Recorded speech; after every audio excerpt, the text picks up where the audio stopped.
جو وہاں پہ سچویشن ہے آزاد کشمیر میں یا راولہ کوٹ میں، اس کے بارے میں تو کوئی نہ کوئی اطلاع آپ کو مل ہی رہی ہوگی. کچھ اطلاعات صحیح ہوں گی، کچھ اطلاعات غلط ہوں گی.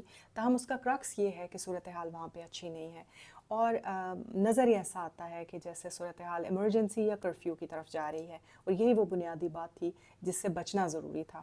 اتنی بڑی طاقت عوام کی اکٹھی ہو چکی تھی جو روز روز اکٹھی نہیں ہوتی، تو بہت اچھی بات یہ تھی کہ اس کو کسی طرح سے بچایا جا سکتا. ابھی بھی اللہ کرے کہ بیٹر سینس پریویل کرے اور یہ لوگوں کا جو اجتماع ہے یہ بری طرح ڈسپرس نہ ہو جائے، اس کو بچایا جا سکے اور اس کو پازیٹیو کاموں میں لگایا جا سکے. مذاکرات کی میز ہی وہ آخری جگہ ہوتی ہے جہاں پر چیزیں حل ہو سکتی ہیں. تصادم سے چیزیں حل نہیں ہوتی، لڑائی سے جانیں ضرور جاتی ہیں، لیکن معاملات حل بہرحال ٹیبل پہ بیٹھ کے ہی ہو سکتے ہیں. اللہ کرے کہ بیٹر سینس پریویل کرے. تو ہم بات کر رہے تھے کہ ایمرجنسی کی صورتحال دکھائی دیتی ہے. کل میں وزیر اعظم آزاد حکومت ریاست جموں کشمیر فیصل راٹھور صاحب کے انٹرویوز دیکھ رہی تھی، مختلف چینلز کو، نجی ٹیلی ویژنز کو، بین الاقوامی ٹیلی ویژنز کو وہ دے رہے تھے. تو اس میں انہوں نے ایک بہت امپورٹنٹ بات یہ کی کہ جو آنے والے وقتوں میں الیکشنز ہو بھی سکتا ہے کہ پوسٹ پون ہو جائیں. تو ظاہر ہے الیکشن پوسٹ پون ہونے کی صرف یہی صورت ہے کہ ایمرجنسی لاگو ہو جائے گی جس کی وجہ سے الیکشنز نہیں ہو سکیں گے، ورنہ وہ تو ایک آئینی ریکوائرمنٹ ہے، اسے اپنے وقت پہ ہونا ہے. دوسرا، وہ ایک اور کسی چینل سے بات کرتے وقت کہہ رہے تھے کہ جس طرح کی حرکات ہو رہی تھیں جوائنٹ عوامی ایکشن کمیٹی کی طرف سے، وہ کالعدم کی طرف ہی بات جاتی تھی. ان کے پوسچر میں ایک واضح تبدیلی ہے جو پچھلے دنوں میں تھا اس سے بالکل مختلف ہے. ان کے ٹویٹر ہینڈل سے بھی مختلف پوسٹ جو شائع کی جا رہی ہیں وہ ساری اسی طرف اشارہ کرتی ہوئی دکھائی دیتی ہیں کہ بظاہر فوری طور پر مصالحت کی صورت نہیں نکالی جانے والی، لیکن عوامی ایکشن کمیٹی کے جو اپنے قائدین ہیں انہیں چاہیے کہ وہ اس طرف زور دیں، ان کی طرف سے یہ اپیلز آئیں کہ بیٹھ کے بات کی جائے، مذاکرات کی میز پہ بیٹھا جائے. لوگوں کے جذبات کو ہوا دینے کے بجائے اسے کنٹرول کر کے پازیٹیو سمت میں لگانے کی ضرورت ہے. یہ میرا ہمبل مشورہ ہے، ہو سکتا ہے کہ کسی کو پسند نہ آئے، لیکن معاملات کا حل اصل میں اسی طرح نکلا کرتا ہے. کوئی بھی سنسیئر جو آدمی ہوگا وہ اسی طرح کے مشورے دے گا. اب صورتحال اس طرح کی ہے کہ آپ کے علم میں تو چیزیں آ ہی رہی ہیں. فار ایگزامپل جو کچھ وہاں پہ ہو رہا ہے راولہ کوٹ میں، وہ آپ کو صحیح یا غلط اطلاعات مل رہی ہیں، لیکن جو بھی اطلاعات مل رہی ہیں اس کا کرکس یہ ہے کہ حالات اچھے نہیں ہیں، سچویشن اچھی نہیں ہے، جس کا مطلب یہ ہے کہ حالات ایمرجنسی یا کرفیو کی طرف جاتے ہوئے دکھائی دیتے ہیں.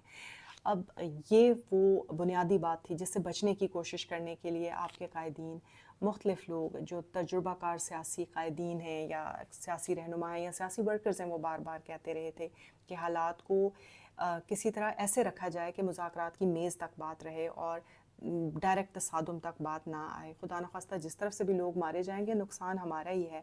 اور ایک بات یہ ہوتی ہے کہ جب ایک اتنا خاص مومنٹم بن چکا ہوتا ہے، ایک اتنی بڑی عوام کی پاور جمع ہو گئی ہوتی ہے، تو یہ اس کو بہت سنبھال کے رکھنے کی ضرورت ہوتی ہے. اس کو ڈسپرس یا ضائع نہیں ہونا چاہیے. اللہ کرے کہ یہ کالعدم قرار دیے جانے کے فیصلے کے خلاف جوائنٹ عوامی ایکشن کمیٹی عدالتوں میں جائے اور وہاں سے ریلیف حاصل کر سکے، مگر یہ تب ہوگا جب اس کے کارکنان اس بات کو مد نظر رکھیں گے کہ جذبات کے بجائے وہ ایسا کام کریں گے، اپنے آپ کو پرامن رکھنے کی کوشش کریں گے. کیونکہ نوجوانوں کا خون جلدی گرما جاتا ہے، لیکن یہ بات تحریک کے لیے، کسی بھی تحریک کے لیے یہ بات اچھی نہیں ہوتی.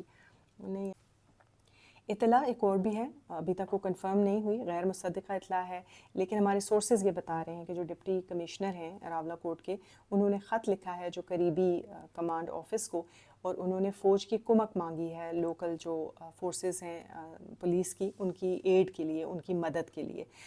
یہ ان کو حق حاصل ہے آئین کی جو سیکشن ہے 131A آف CRPC، اس کے تحت انہوں نے فارملی ریکویسٹ وہ کر سکتے ہیں پاکستان آرمی کو کہ in aid of the civilian power وہ آئیں اور حالات کو سنبھالنے کی کوشش کریں اگر ان کو لگتا ہے کہ حالات قابو سے باہر نکل جاتے ہیں. جہاں تک ایمرجنسی نافذ کرنے کا تعلق ہے تو وہ ڈائریکٹ جو صدر پاکستان ہیں وہ نافذ کر سکتے ہیں، وہ لوکل اتھارٹیز نافذ نہیں کر سکتی.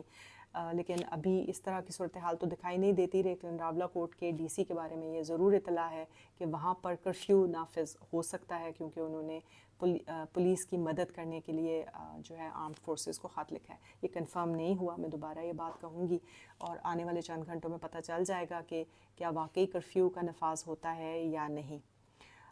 بس فی الحال تک کے لیے اتنا ہی. اپنا خیال رکھیں، جہاں جہاں پہ بھی آپ لوگ موجود ہیں اپنا خیال رکھیں، اور پلیز سوشل میڈیا کے استعمال میں بہت احتیاط کریں، اور آپ کے جو بھی قریبی رشتہ دار یا جاننے والے لوگ مختلف مظاہروں میں شامل ہیں انہیں ضرور یہ کہیں کہ قانون اپنے ہاتھ میں نہ لیں اور اپنی کاز کے لیے مشکلات پیدا نہ کریں۔ I hope the better sense پرویلز، اور اگلے ولاگ تک کے لیے اللہ حافظ۔